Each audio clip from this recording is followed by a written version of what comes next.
Continuamos en nuestro semáforo y como les contaba, ya está sucediéndose desde ayer lunes esta nueva edición del Festival Internacional de Música Contemporánea de la Universidad de Chile. Es la 22ª edición y para poder tener todos los detalles respecto a esto, estamos con el profesor Luis Orlandini, destacadísimo maestro de la guitarra y director artístico del Festival Internacional de Música Contemporánea. Maestro, ¿cómo está usted? Buenos días. Hola, ¿qué tal? ¿Cómo estás? Encantado de hablar contigo. Bueno, nosotros estamos bien y también muy contentos de que el Festival Internacional de Música Contemporánea vuelve a la presencialidad después de, como casi todos los eventos, ¿cierto?, tener que haber pasado por las dificultades de la pandemia. Partamos por ahí, ¿no? ¿Qué es lo que a usted y al resto del equipo les tiene más entusiasmados de esta nueva edición?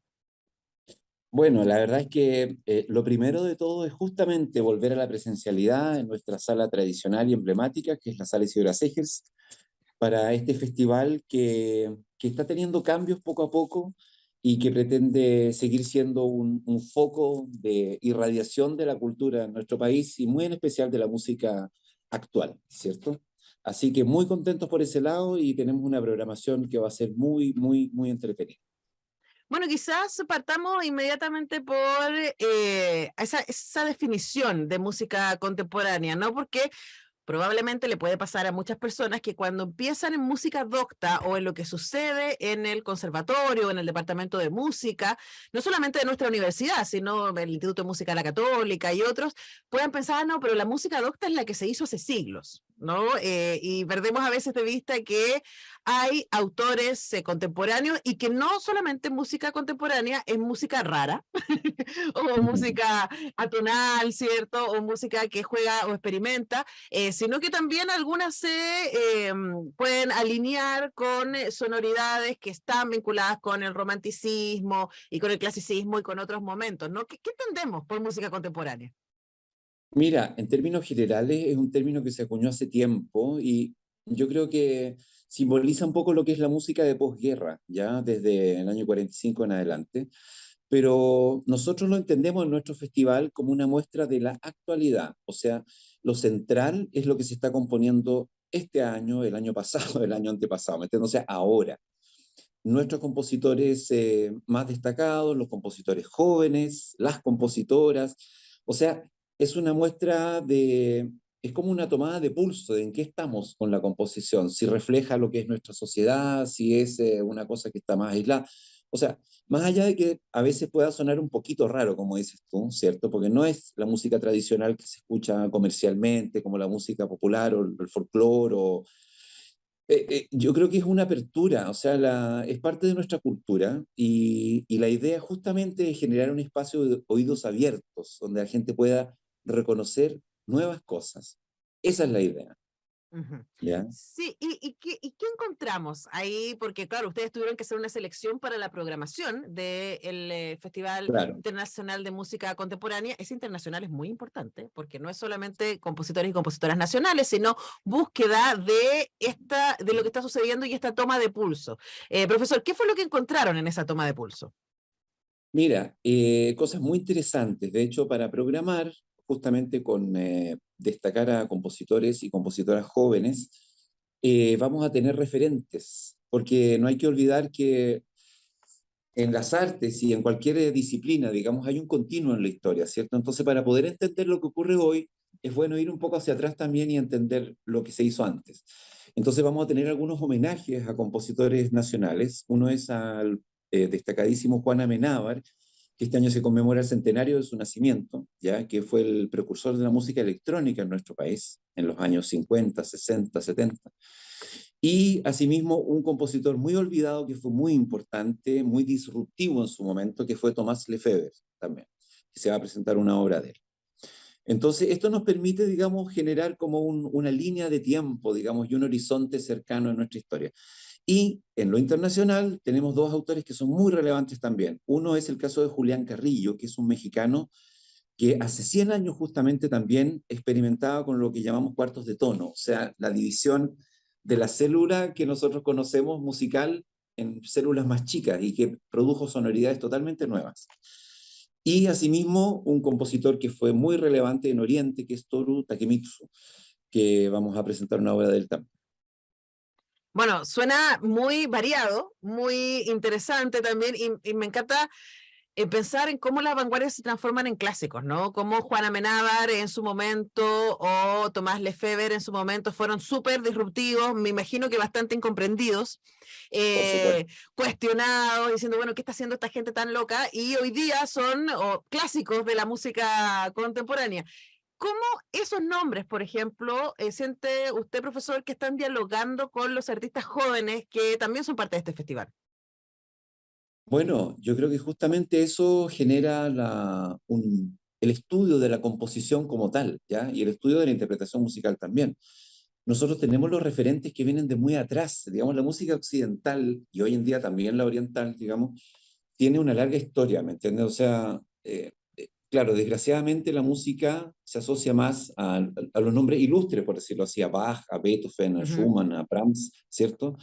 Pero en el siglo XX, que es muy cercano a nosotros, hay nombres que son fundamentales en la música y que ya son menos conocidos, fíjate. ujú, Por ejemplo, el caso de Pierre Boulez, que quizá tú lo puedes conocer, pero la gente en general tal vez poco, o Karl-Heinz Stockhausen, que es un alemán muy, muy importante, o el caso de John Cage, que fue el equivalente a Marcel Duchamp en las artes visuales, ¿me entiendes? Que ujú. fue absolutamente disruptivo y rompió con todo. Entonces, es súper interesante mostrar cómo esta línea de tiempo va generando nuevas circunstancias y como tú dices, que los disruptivos de su momento, digamos, se transforman en clásicos, digamos, en el futuro. ¿Eh? Y en ese sentido, el festival es una apuesta a mostrar lo nuevo más allá de que sean conocidos o no, ¿me entiendes o no? Sino mostrar, digamos, lo que están haciendo nuestros jóvenes, nuestros compositores actuales, para que sean lo más difundidos posible. Conversamos con el maestro Luis Orlandini, académico, por supuesto, de nuestra universidad y director artístico del Festival Internacional de Música Contemporánea que se inauguró ayer lunes y que continúa hasta este 29 de septiembre.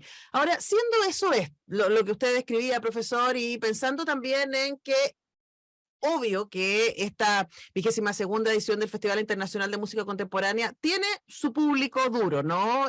Son más de 2 décadas trabajando en aquello. Por supuesto, uno puede pensar que los compositores, los estudiantes y las estudiantes de música, músicos e intérpretes de distintas áreas, ¿cierto? Van a tener su agenda ya absolutamente marcada para participar de este Festival Internacional de Música Contemporánea. Pero ¿cómo hacemos para que la gente que nos está escuchando y que probablemente está pensando, hoy, pero eso no es para mí, porque seguramente es música rara, es música difícil? ¿Cómo hacemos para que ellos y ellas también se sientan invitados a participar?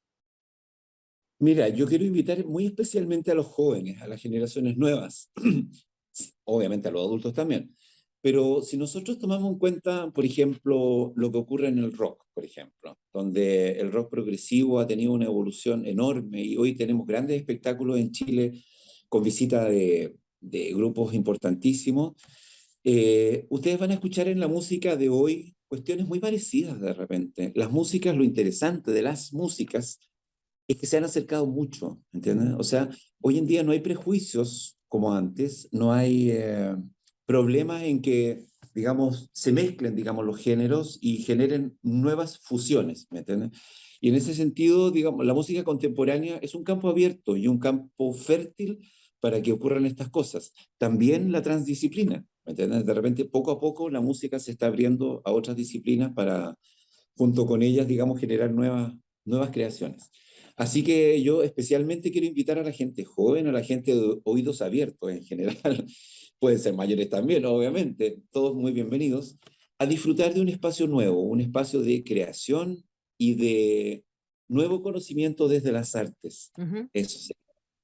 Sí, y además pensar que, además de la posibilidad de fusión de sonoridades también y de la interdisciplinariedad, como usted dice, profesor, también está el juego con los formatos, ¿no? Porque uno pensaba, insisto, en la figura de Juan Amenábar como un pionero en la música electrónica y también en un momento en que la música electrónica, además de que estaba en ciernes, no era tan evidente asociarla con la música docta. y que hoy día la posibilidad de usar nuevos medios, diríamos, y nuevas instrumentaciones y nuevas posibilidades, de jugar con los instrumentos orgánicos y mezclarlos con las posibilidades de lo electrónico, también es algo que se está haciendo y que es muy interesante. El espacio para la experimentación probablemente sea el espacio de la música contemporánea. ¿Cuánto de eso vamos a estar viendo también en esta edición del festival? Mira, yo creo que la variedad va a estar lo más completa posible, o sea, vamos a tener formatos de todo tipo. El solístico, digamos, donde van a escuchar un intérprete solo haciendo, digamos, una muestra de una obra, un violín, una flauta, una guitarra, el piano, pero por otra parte vamos a ver grandes ensambles. Cada día tenemos en una parte del programa un ensamble invitado especialmente para mostrar obras de formato un poquito más grande, donde los intérpretes son 5, 10, hasta 15, ¿ya? Y eso es súper interesante porque muestra un gran colorido. Y también por otra parte vamos a mostrar un aspecto de la música actual que es súper, súper interesante y que se asocia con otras áreas del conocimiento, que es la improvisación. Improvisación en tiempo real, o sea que se hace en el momento en que se está ahí en el escenario. Así que yo creo que es una oportunidad súper interesante, intensa y especialmente variada, Ujú. que podría dejar incluso a las personas más escépticas con gusto a que vio algo realmente que le aportó. Sí, y además quizás como usted dice, dejar los prejuicios fuera, ¿no? E ir, Sí, porque pasa mucho con el arte contemporáneo en general. sí, ¿No? Y cuando dijo improvisación, yo también pensé en el jazz, y hay mucha gente que dice, no, bueno, pero el free jazz, la improvisación o la experimentación son cosas que son difíciles, que requieren que uno tenga mucho conocimiento para poder disfrutar de ellas, y es como, vaya usted, siéntese y sienta. sí, Entréguese a las posibilidades. exacto, al público no se le exige que entienda algo, la verdad que no, no, no es para eso. La música está hecha para disfrutarla.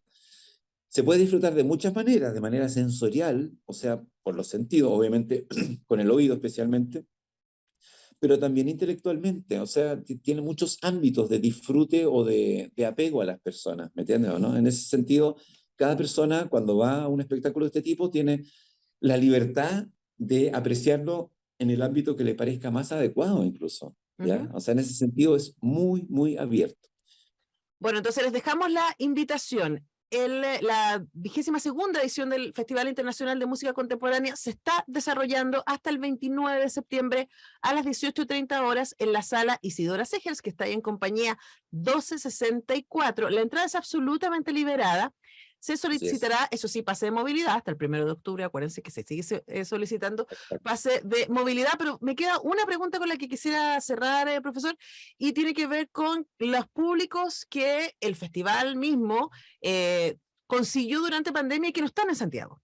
Y que pudieron disfrutar de parte de la programación a través de streaming, a través de grabaciones. Va a quedar parte de lo que esté sucediendo durante estos días disponible ahí para que la gente pueda acceder a aquello.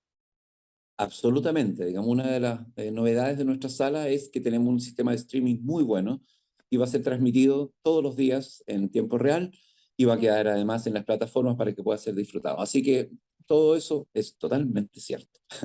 Claro que sí, y además contar que la Radio Universidad de Chile va a estar transmitiendo, no en vivo, pero sí posteriormente el 29, Exacto. 30 de septiembre y el 1 y el 2 de octubre. Entonces, este jueves, viernes, el sábado y el domingo de 18 a 19 horas va a transmitir las 4 jornadas del Festival Internacional de Música Contemporánea. Así que si ustedes lo quieren ver en vivo por streaming, conéctense entonces a las redes del Departamento de Música de la Facultad de Artes. Ahí tiene toda la información. Pueden seguir por las redes también del Festival Internacional de Música Contemporánea. Y acá en Radio Universidad de Chile, a las 18 horas del 29, 30 y 1 y 2 de octubre van a poder disfrutar también de esta 22ª edición del Festival Internacional de Música Contemporánea. Hemos conversado con su director artístico, el maestro Luis Orlandini. Profesor, como siempre, un placer conversar con usted. El placer es mío. Muchas gracias, Antonella. Un abrazo. Nosotros vamos a la pausa y ya continuamos con más semáforo.